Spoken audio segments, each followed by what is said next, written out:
Respira. Hoje eu tô caboto, hein, do ladinho. Eita, lasqueira. Hoje é só as inéditas, hein? É? Hoje é só as inéditas. Mas pode mandar primeiro aí. As inéditas. Motor funciona com manteiga? Rafael Pestana que perguntou. Bora. Rock and roll, baby! Deixa o like! Se inscreve no canal também se você não for inscrito. Dá uma força. Wagner Gama. Vejo o pessoal dizendo para deixar a moto esquentar um pouco na primeira partida do dia, principalmente porque o óleo demora para subir até o cabeçote. Para o cabeçote, faz diferença se o motor estar com carga ou na lenta? Fala, Wagner, você tá bom? Meu velho, é assim, não é por conta de subir óleo no cabeçote. Óleo no cabeçote sobe os primeiros 1 segundo, 2 segundos, estralando 3 segundos. Se passar disso é porque você tem algum problema em bypass, bomba, né, viscosidade errada do óleo, né, o óleo muito velho. Alguma coisa está de errado. Alguma coisa está de errado. Ou às vezes alguns motores, o óleo subiu, mas o tucho não encheu. Isso para motores com tucho hidráulico. Aí pode ser que os tuchos estejam descarregando durante a noite ou durante o período de resfriamento do motor. E aí ele demora para encher, então já é um motivo para você fazer uma manutenção, abrir, tirar o comando fora, talvez trocar esses tuchos, ok? Certo. Mas o real motivo por qual você precisa deixar aquecer um pouco o motor é porque o motor é um conversor de energia. Ele converte a energia térmica em movimento cinético, energia cinética. E se ele não tiver a temperatura, ele pode não te oferecer o desempenho por qual ele foi projetado. Pode não, com certeza, ele não vai te oferecer o desempenho por qual ele foi projetado. Isso. Mas o maior fator para isso, se você conseguir, tiver a oportunidade de deixar o motor aquecer, é que você vai estar obedecendo à dilatação de todas as peças internas do motor. A camisa vai chegar na medida, o pistão vai chegar na medida, os anéis vão chegar na medida. As válvulas vão chegar na medida e a vedação será melhor. Isso, então sua queima será mais limpa. Seus sensores não sofrerão contaminação. Né? Por falta do ajuste das peças necessárias, você pode provocar riscos nas camisas. Né?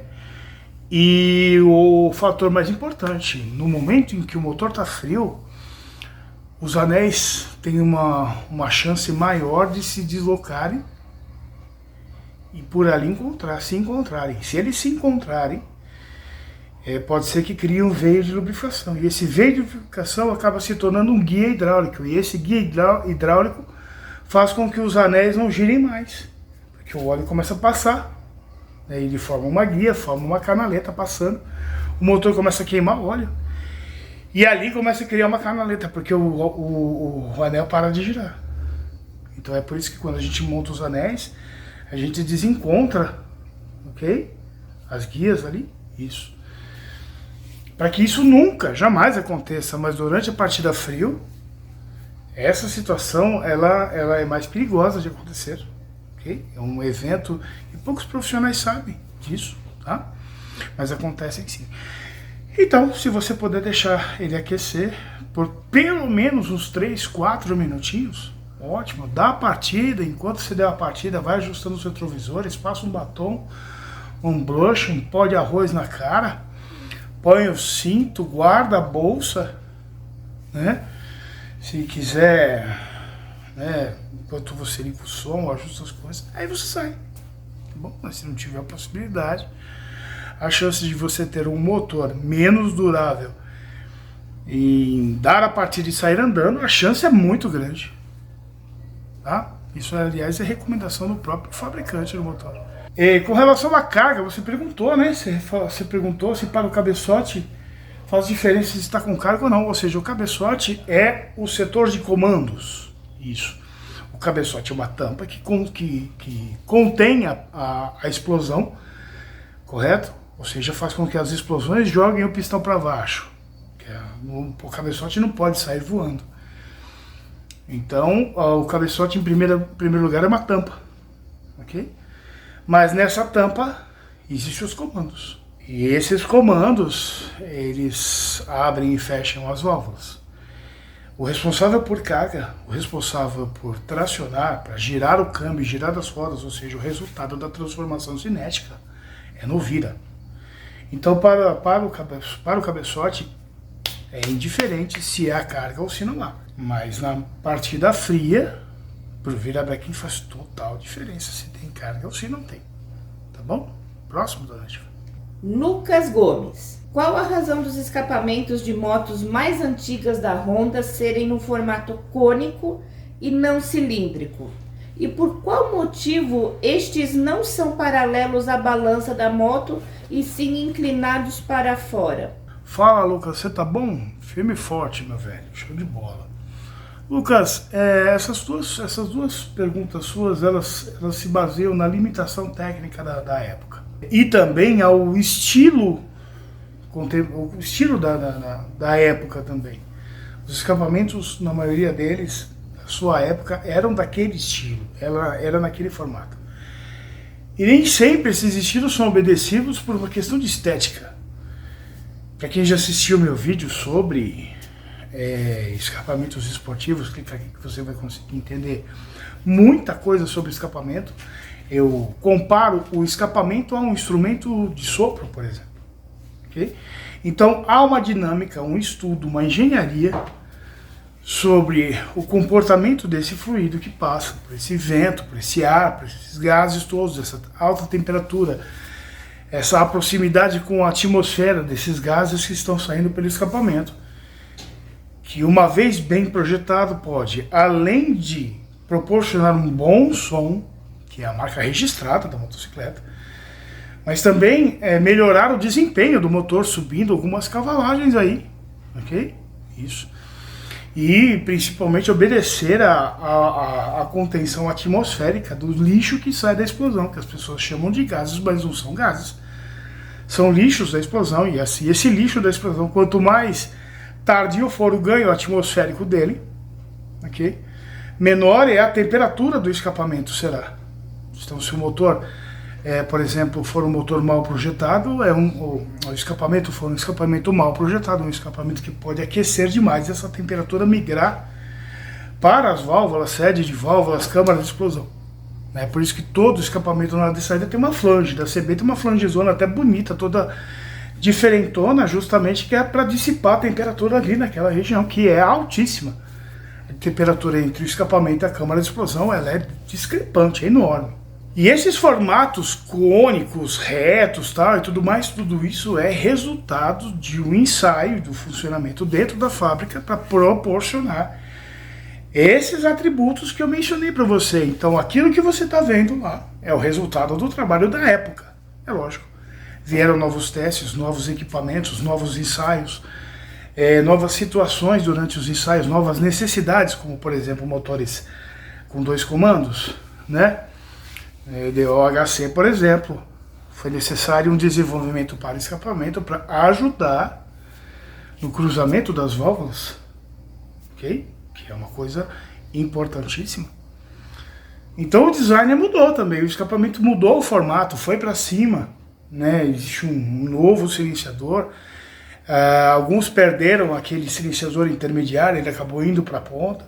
Então tudo isso é uma questão estética e estrutural, projeto e tudo mais. Tem que ser funcional e bonito, mas baseado na tecnologia da época, tá bom? É isso aí, próximo.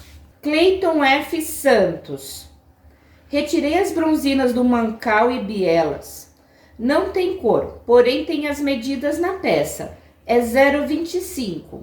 A pergunta é, se não tem desgaste no vira, eu quero colocar elas novas. Eu posso colocar com a mesma medida 0,25? Já está com 100 mil e eu abri para dar uma geral. Ou deixo do jeito que está. Quero colocar novas porque acho que dura mais ainda.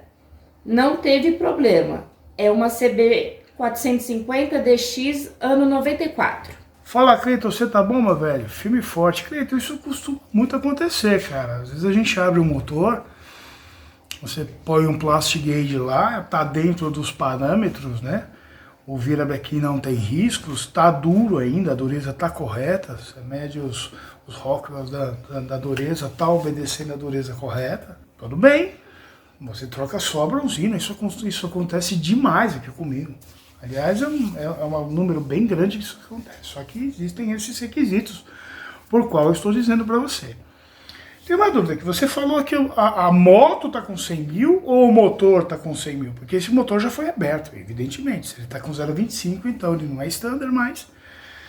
Então ele está com 100 mil km nessa medida de 0,25 ou a moto inteira está com 100 mil, né? Certo? Se o motor rodou 100 mil km com a medida 0,25, eu duvido que ainda esteja bronzina boa, que o virabequim não tenha baixado nada. Eu duvido muito. Se for essa situação, eu recomendo você mandar esse vídeo para um profissional para conferir melhor essa medida aqui. Ok. Agora, se você está falando que a moto tem 100 mil e que você não sabe exatamente quanto tempo ela rodou com esse 0,25, então pode ser que realmente essas informações que você está passando para mim realmente está tudo bem, está tudo certo. Olha, dá uma olhada na coloração da bronzina antiga, vê se não tem sinais de aparecimento do bronze já. Ela perdeu aquela camada branca da bronzina, ok? Se começou a aparecer o bronze da bronzina, aquela coloração dourada de bronze, né? Isso. Bronzeada? Bronzeada, exatamente. Então, pode ser que o vira perdeu, sim. Então significa que já estava em processo de travamento.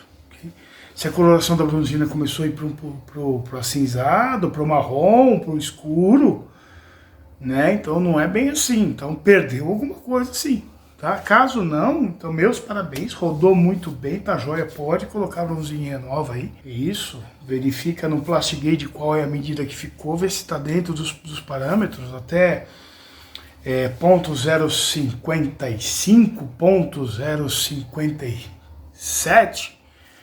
Tá ótimo, passou disso, entrou na casa do 0,60, 60, 62, então eu te aconselho não.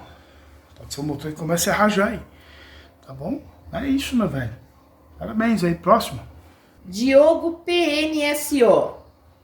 Por que gostamos de moto velha? É moto velha, faz comida boa. Próximo, dona Diva. Júnior Rubenick. Viu o vídeo de um atropelamento de válvulas de uma CBX 750. O fato ocorreu em alta velocidade e alto giro. Por que ocorre? É comum? Algum sintoma que isso possa ocorrer numa motocicleta? As motos de hoje são suscetíveis a isso? Beijo no cangote. Ai. Arrupiou? Esse grupo anda muito íntimo, né? Esse beijinho no cangote. Júnior, é assim, cara. Se eu falar pra você que é comum, né? É comum, isso acontece muito em motos inadimplentes, com manutenção, baixo grau de qualidade nas revisões, que não verificam as tensões da corrente, desgastes da corrente. Isso normalmente acontece, porque a pessoa tentou trocar a corrente de comando, mas não substituiu tensores, esticadores. Normalmente na CB acontece o cara trocar a corrente sem abrir o motor, porque o cara não quer gastar dinheiro para abrir o motor, então o cara sepulta lá dentro o guia e o tensionador sem olhar para ele, sem saber como ele está, porque não dá para ver, sem desmontar. Isso é uma tragédia anunciada, vai acontecer mesmo. Porém é um sistema muito confiável, isso dura muito, 60, 70, 80, até 90 mil ele consegue chegar sem manutenções, sem substituições de peças, somente regulagens. Existem alguns sistemas autorreguláveis, mas as pessoas acabam falando, isso é autorregulável, não vão mexer. Acabam nem mexendo no projeto, nem mexendo em fazendo uma revisão. Entrega a responsabilidade toda para o automático, sem fazer uma revisãozinha, porque o automático falha. A regulagem automática falha, alguma coisa da CBR ou das outras motos como Twister. Bom, enfim, vários tensionadores automáticos, você precisa revisar. Às vezes o tensionador não está bom. Sinal que dá um som sonoro Um som de uma corrente serpenteando, às vezes o cara se acostuma com aquele barulho, acha que é normal. Mas essas previsões, o que vai fazer você escapar dessa situação é a qualidade do profissional que está te atendendo. O cara tarimbado, o cara que tem o ouvido treinado. Ele vai fazer com que você se tranquilize, não tem esse tipo de problema. Mas isso, normalmente, se o cara for bom de revisão, difícil acontecer. Eu não me lembro de ter entregado o motor e ter atropelado válvulas, ou nenhum dos meus clientes que vem para fazer revisão que tenha atropelado válvulas. Ok? Qualquer barulhinho, você já... Opa! Vamos abrir aqui que tem coisa errada. Não é só em CB. É numa porrada de motocicleta por aí. Tá bom? Então, uma revisão bem feita pode garantir que você não tem esse tipo de problema, principalmente numa galo, que se acontece numa galo, você tá na água, parceiro, você tá na água, o bagulho é doido mesmo, vai todas as válvulas pro saco, tá bom? Próximo. Não se esqueça de deixar o like, por favor.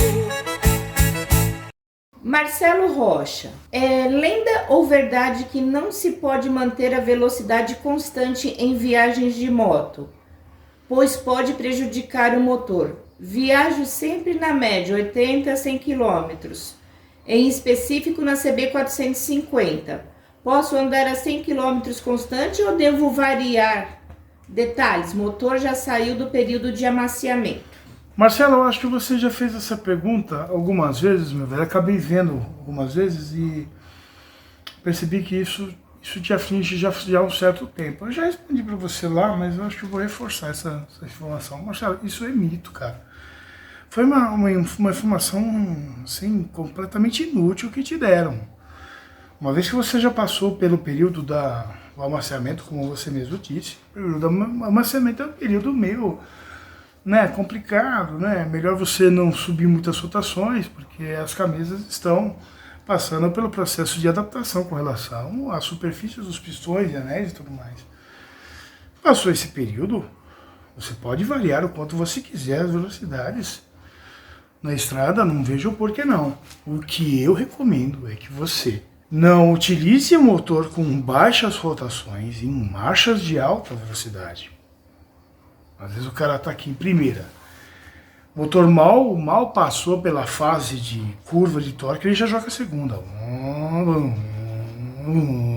Porque ele acha que o motor com baixa rotação, ele está poupando o motor. Tá errado, não é errado, tá redondamente errado. Não tá redondamente errado, tá magnitudemente errado.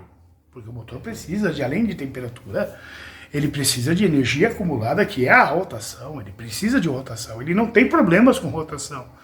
Seu motor não vai gastar mais porque ele está girando em altas rotações, rotações de 5, 6 mil RPMs. Ele vai gastar porque ele está fazendo força. Então você, com marcha alta e baixa velocidade, você vai fazer com que o motor sofra carga. Aí sim você está estragando o motor. Então, se você estiver numa estrada a 120 por hora, em uma quinta ou sexta marcha, tá ótimo. Agora, se você estiver na estrada a 80 km, 60 km por hora em quinta ou sexta marcha, tá errado, tem alguma coisa errada. Ok? Então, se o motor está com baixa rotação, você está escutando o motor lá, mas você não está percebendo que o motor está fazendo força. Ou seja, ele está com carga na reta. Então reduz uma marcha para que ele consiga ultrapassar a faixa de curvatura de torque, ou seja, vencer aquela marcha. E aí você sim aplica outra marcha para ele. Então, essa aula eu dou muito mais preparada, muito mais densa em vídeos que eu falo sobre câmbios automatizados, isso no começo do canal lá. Vídeos pesadíssimos com relação a isso, tá bom? Talvez eu ponha até o link aqui para você assistir. Tá? Muito bem. Próximo. Rodrigo Bison. Tem muitas motos antigas nas pistas e falta fornecedores.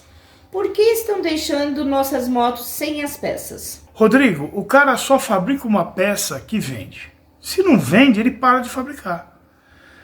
E por que não vende? Se ainda tem um monte de moto antiga, por quê? Porque os caras compram motos de peças mais modernas para pôr na moto antiga. Eles não compram mais peças para aquela moto específica, por quê? Porque é mais caro. Por que é mais caro? Porque ela é diferente, ela é parecida, mas ela não é idêntica, ela não é igual. A gente sofre muito isso, por exemplo, na CB. Na CB você não acha mais relé de partida de CB, você acha de Twister aquele parecido, mas a potência não é igual. Você põe, vai funcionar, mas vai durar bem menos. Embreagem, não existe mais embreagem para CB, você põe da Falco. Ela é parecida, mas ela não é igual, ela é menor, então ela vai sambar e vai acabar... Você conseguiu entender? Então as pessoas decidiram não comprar mais peças para sua moto em específico, ou comprar peças de motos mais populares, que são mais baratas, e quem fabrica não estava vendendo. Porque se vende, o cara continua fabricando. Se está vendendo a peça, ele vai parar de fabricar por quê? Se tem procura, então ele mantém a demanda. Se não tem procura, ele cancela a fabricação, cancela a produção. Tá bom? É isso. Próximo. Júnior Zanqueta. Como saber se pode fazer só a parte de cima do motor da CBzona? Essa pergunta é legal. Normalmente, Júnior, se você obedeceu, presta bem atenção no que eu estou falando, hein?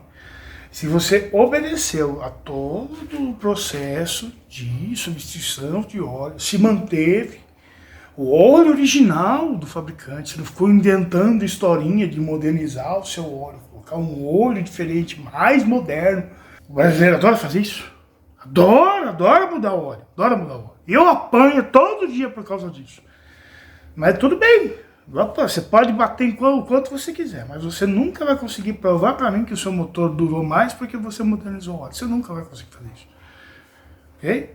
Tá bom. Eu tenho a prova aqui em cima que você modernizando o óleo, o seu motor não acompanha essa modernização. Porque só o brasileiro faz. Dos outros, no resto do mundo, ninguém tem esse interesse. Vai comprar o óleo, vai lá e pega o manual, óleo, eu quero esse óleo aqui. Vai na mão e põe em cima da mesa. O máximo que pode acontecer, o cara fala assim, eu quero esse óleo, olha, nesse... Né, não existe mais o SJ, agora a gente tem o SN, tudo bem, tá bom. Mas se ele é 20W50, mantém 20W, se ele é 1030, ele vai manter, ou seja, ele não fica trocando, modernizando, sintetizando o óleo. Okay? Então se você obedeceu todas essas condições, se você foi um bom condutor, se o motor sempre foi saudável, sem nenhum problema. Até 3 partes de cima, a parte de baixo aguenta. Ou seja, você vai mexer no cabeçote, camisa, pistão e anel, cabeçote, válvula, por 3 vezes, sem tocar na parte de baixo. Mas infelizmente essa não é a realidade. Isso raramente acontece, principalmente no Brasil. E é por isso que acaba casando. Deu pau na parte de cima, você vai simplesmente dar uma olhadinha lá embaixo para ver se está tudo bem. Você vê que está tudo estourado, está tudo arreganhado. Tem que fazer tudo. Então, no seu caso, se você tem que fazer a parte de cima, aconselho pelo menos abrir para lavar, descontaminar e verificar se está tudo bem, né? Se estiver tudo bem, volta, faz a sua parte de cima e vida que segue, tá bom? Próximo, dona Diva. Vitor Araújo, super colaborador. Vitão, show de bola, isso aí, tamo junto. Minha CB começou a apresentar vazamento no retentor interno, pinhão, e naquele retentor que fica do lado do estator onde passa um pino. É possível efetuar a troca de ambos sem ter que abrir o motor inteiro? Você não acha que eu tô mal-humorado hoje, dona Diva? Não, acho que não. Eu tô mal-humorado? Não, hoje eu tô namorado. Tá namorado? Tô namorado hoje. É? É. Eu acho que você tá enamorado. Hoje resta saber o destino dessa... Hoje tem. Tem? Não. Vitor, assim, meu velho, assim, daquele pino que você tá falando não tem retentor, tem um O-ring, né?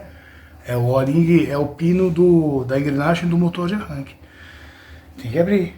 Não adianta, você vai ter que tirar o motor fora, virar ele de ponta cabeça para você tirar o cárter fora para você ter acesso a esse pino. E é importante porque se continuar esse vazamento, você pode estragar seu estator. Tá? Isso normalmente acontece, Vitor. Vazamentos em colapsos de vazamento, que são colapsos. Está vazando por mais de um ponto. Talvez esteja vazando por mais algum lugar e você não esteja percebendo. Quando isso acontece, verifica se não está soprando no cárter. Se estiver soprando no cárter, são duas coisas que podem acontecer. Ou seus anéis aí já estão começando a ficar gastos, ou se não é o caso de anéis gastos que soprem no cárter, talvez o seu respiro e a caixa de filtro esteja entupida. Então vai lá em cima, tira fora a mangueira do respiro, sopra, vê se está livre. Isso acontece de agregar sujeiras lá na caixa de entrada, bem na entradinha da caixa de filtro de ar, então você tem que limpar lá. Ok? Então o filtro muito velho, então os respiros da caixa lá embaixo, onde saem aqueles dois drenos, que um é um dreno de condensação de óleo e o outro é o dreno de água, porque a caixa de filtro de ar, ela contém o ar pressurizado, que é estabilizador atmosférico, então pressuriza ali às vezes acaba condensando o oxigênio, ok? E criando água. Então dá uma limpada na caixa de filtro de ar, se caso for, tira fora, tira o carburador fora, ok? Tira tudo dentro da caixa e bate uma VAP lá dentro. Depois você seca tudo direitinho, se você tiver ar comprimido, então passa um pano e seca bem. Tá bom? Por quê? Porque isso pelo que eu tô vendo, é um colapso de vazamento, ou seja, vazando por mais de um ponto. Tá bom? Se não for nada de sopro então, porque essas vedações perderam a validade mesmo, e não tem o que fazer. Mas tem que tirar fora o cárter para você verificar. Já aproveita e já troca o retentor do Vira, né? Aproveita e faça isso, tá bom? Parabéns, Vitor, por você ser um super colaborador no grupo, tá bom? Parabéns aí. Próximo, dona Diva. Sérgio Avelar Silva. Gostaria que explicasse sobre as diferentes temperaturas nas curvas de escape nas motos. Por exemplo, de 4 cilindros. O que pode ser e o que pode fazer nesses casos? Excelente pergunta, excelente pergunta. Isso pode estar acontecendo por diversos fatores, desde não queima, ou seja, desde cilindros inoperantes que não estão funcionando, ok? Que às vezes ele esquenta simplesmente por questão de osmose mesmo, né? Pela indução, a temperatura acaba chegando até ele pelos outros, né? Ou pela ineficiência de queima, ok? E essa ineficiência ou não queima, normalmente, pode ser carburador desequalizado, ou então carburadores inoperantes, ou baixa compressão dos cilindros por válvulas que estão travadas, séries que estão vazando, né? Uma série de diagnósticos, mas um leque gigantesco de diagnósticos provenientes da percepção dessa diferença de temperatura. Foi excelente essa pergunta, porque essa percepção de diferença de temperatura entre os canos de escape é utilizado muito por bons profissionais. Eu, por exemplo, tenho até um termômetro que eu aponto para cada um dos cilindros, indicando mistura pobre ou mistura rica, né? Isso, carburadores que estão em diferentes condições de injeção, cilindros que estão em diferentes situações de compressão. Excelente pergunta, muito boa, tá? Próximo. Rafael Cavalcante. Você poderia falar sobre as trocas de juntas do motor, bem como os possíveis motivos para um vazamento de óleo inesperado? Sua pergunta boa hoje, hein, dona? Hoje tá caprichada. Boas perguntas, Rafael. Vazamentos inesperados, repentinos, que acontecem de repente. Essa é uma pergunta muito boa, porque é o seguinte, isso costuma acontecer muito em motores com pouco uso. O que são motores com pouco uso? As pessoas usam somente nos finais de semana. Esses são os piores motores, tá? Galera, vocês que têm motos aí que só usam no final de semana, tem uma péssima notícia para dar para vocês. No ranking de qualidade de uso, vocês estão bem abaixo. Moto com boa qualidade de uso, qualidade de manutenção, são motos diariamente utilizadas, ok? Isso. Porque o efeito de dilatação das peças é importantíssimo. Ou seja, o crescimento do motor e a contração de todas as peças, o reajuste molecular do metal. Toda vez que o motor dilata e ele resfria, nanomedições diferentes acontecem, ou seja, o motor retrai de forma diferente, de uma forma bem minúscula, mas o motor, depois que resfriou, ele É diferente de quando ele foi estampado. O motor com 100 mil, 200 mil km é um motor que todos os seus formatos foram alterados, microscopicamente, mas ele foi. Mas os motores que se utilizam apenas nos finais de semana, com uma maior densidade, com uma maior frequência, isso acontece. Por quê? Porque é um motor que passa durante um período muito grande sem nenhuma atividade, e essas moléculas chegam ao ponto de perder a temperatura total, sem resíduo nenhum de calor. Se você usa a moto todo dia, de um dia para o outro, o motor não conseguiu esfriar tudo. Por incrível que pareça, ele não consegue esfriar tudo. A não ser no inverno severo, aí sim, essa temperatura baixíssima é atingida, ok? Mas em temperaturas ambientes, a perda total da temperatura é bem difícil acontecer. Então, o cara chegou no trabalho, encostou a moto, guardou. Amanhã ele vai trabalhar. Imperceptíveis, mas há ainda resquícios térmicos do funcionamento do dia anterior. Okay? Os profissionais das antigas já sabem disso. O núcleo do motor ainda continua numa temperatura acima da temperatura ambiente. Okay? Então esses motores sofrem dilatações e contrações severas, acabam provocando microfissuras, que se tornam futuramente até em fraturas.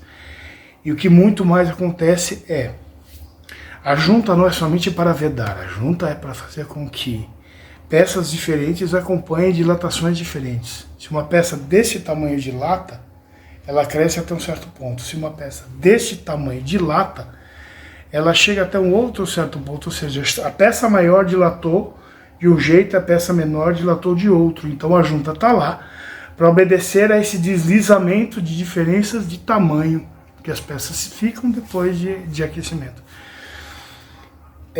Mas chega a um certo ponto em que essa dilatação se torna muito acentuada e aí rompe a vedação, okay? Principalmente com o excesso de uso do motor. Mas em motores que ficam muito tempo parados, essa acentuação é frequente, é constante, e as juntas não aguentam, elas se rompem, elas vazam. Então às vezes você vê aí um motor que está parado durante muito tempo, lá, às vezes funcionando há 2 meses atrás, 1 mês atrás, vou dar partida no motor, porque o cara costuma dar partida no motor porque ele quer carregar a bateria. Vou dar uma partida aqui no motor, na verdade ele só quer achar que está cuidando da moto. Então há uma dilatação e aquela junta lá, ela entrou numa situação em que é difícil para ela esticar, tensionar, deformar da forma correta para provocar essa vedação.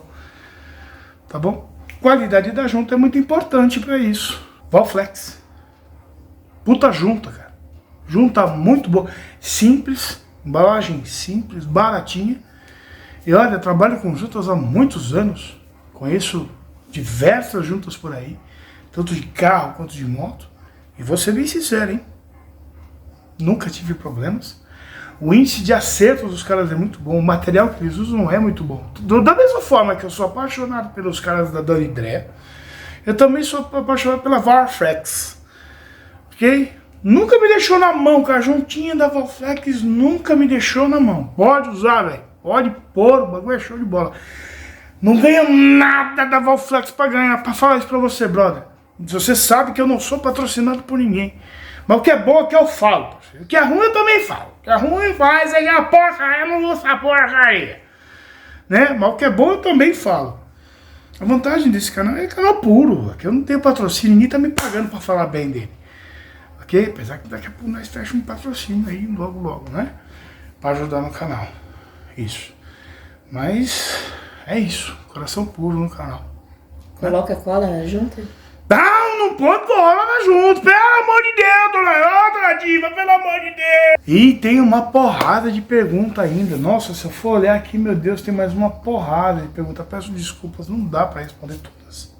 Okay, então a gente escolheu as mais inéditas, né, dona Diva? Isso. As mais inéditas. Eu tô mais inédita. Fora a pergunta, melhor é. Melhor é pra todo mundo, ok? Então, mas se você quiser participar dessas perguntas lá na Academia de Motores, lá no Facebook, ok? Fique esperto lá, entra lá no Facebook, lá, Academia de Motores. E vira e mexe, eu mando lá a perguntinha, quem me mandar uma perguntinha, né, tá hoje pra eu gravar e colocar no canal, faz lá a sua pergunta, ok? Se ela for uma pergunta boa, uma pergunta inédita, pode ter certeza que a gente, se não lê num dos vídeos, com certeza vai ler em outro, que vai te responder em outros vídeos. Peço desculpas, é muita gente, tá bom? A gente agradece você por ter ficado até agora, eu, a Dona Diva, a gente agradece a sua presença, tá bom? Se inscreve no canal se não for inscrito, deixa seu comentário, o que você achou do vídeo, o que mais você quer saber, tá bom? Deixa o like pra gente, pra fortalecer o canal, compartilha com os amigos aí, para esse canal chegar para outras pessoas. O seu comentário é também muito importante, para ajudar o canalzinho do Gordo aqui, da Dona Diva, a crescer, tá bom? Só mais uma coisa. Melhor.